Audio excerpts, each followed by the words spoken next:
Olá, o meu nome é Núbia e eu sou uma das autoras do trabalho Avaliação da Atividade Celulolítica de Fungo Saprofítico de Geleia. Nós somos da Universidade Federal do Oeste da Bahia, a UFOB, e somos graduandos em Engenharia de Biotecnologia.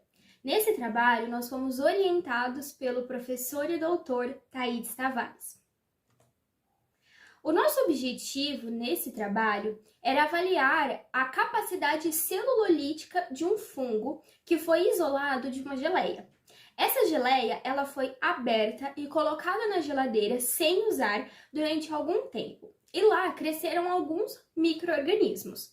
Desses, nós tínhamos a intenção de isolar os fungos e testá-los na sua atividade celulolítica. Isso porque a celulose ela é um dos materiais mais requisitados hoje em dia. Ela é usada nos mais diversos tipos de papel, incluindo papel higiênico, toalhas de papel, guardanapos e assim por diante. Mas a celulose ela é retirada, extraída, principalmente da madeira, do bambu e do algodão. E todos esses processos, eles demandam tempo. Por isso, uma alternativa que surgiu nos últimos tempos foi os fungos produzirem a celulose e usarem essa celulose substituindo a extraída da madeira. Então, o que nós queríamos nesse trabalho era extrair esse fungo, isolar esse fungo e testar a sua atividade celulolítica. Para isso, nós isolamos esse fungo da geleia em um meio de cultura BDA numa placa de Petri. E após a inoculação, eles foram incubados em uma estufa a 30 graus Celsius por 5 dias. E após esse período, os fungos foram caracterizados morfologicamente e utilizados para análise celulolítica. Então, depois que nós isolamos esses fungos, nós tivemos 2 resultados de fungos possíveis e testamos eles para atividade celulolítica. Como?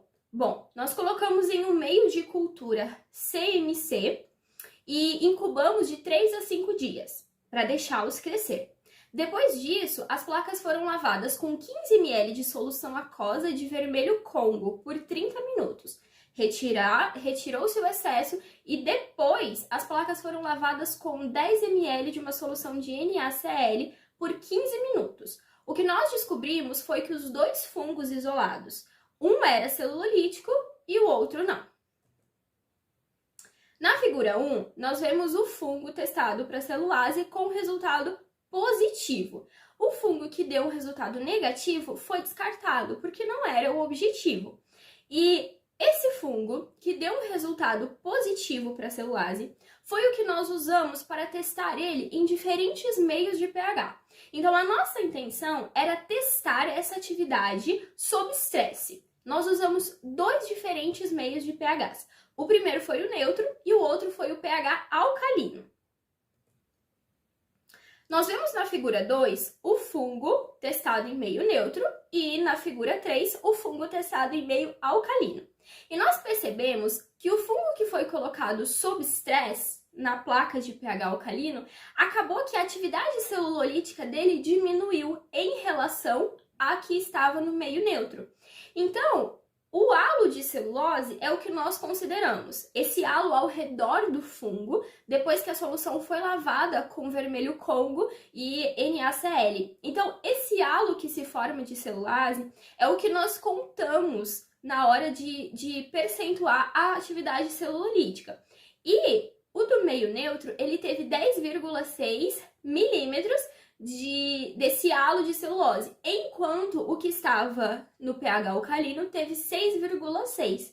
Isso comprova que o pH alcalino, que era uma condição de estresse para o fungo, não se provou adequado para o crescimento daquele fungo e a produção celulolítica dele. Para que a gente conseguisse ter uma faixa homeostática e a otimização dessa produção celulolítica, seria preciso nós fazermos uma terceira placa, dessa vez com um indicador de pH ácido. E aí nós conseguiríamos estabelecer uma faixa que esse fungo consegue crescer, qual seria o melhor pH para ele. Mas, sem essa comprovação de pH ácido, nós conseguimos observar que o fungo proveniente da geleia, ele é sim positivo para a celulase. Mas o percentual de produção dele não é muito alto. Ele tem um percentual mediano de produtividade.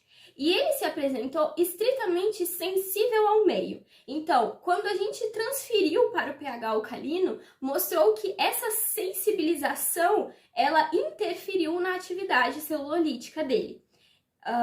O que nós comprovamos foi que o fungo é celulolítico, mas que o pH influenciou diretamente nessa atividade.